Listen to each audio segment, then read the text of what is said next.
ai chân chân nhầm ai chân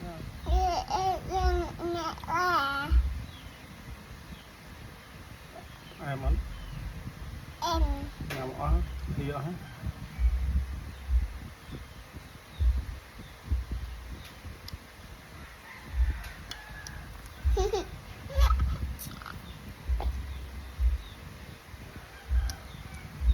lật vía của chúng ta bay căn ngâm từng chẳng mở lão lá trong đâu chứ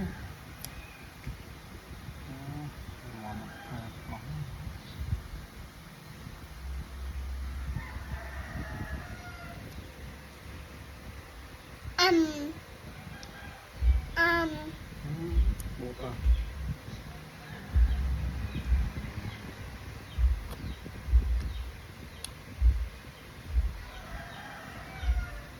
hiệt tình đặt chan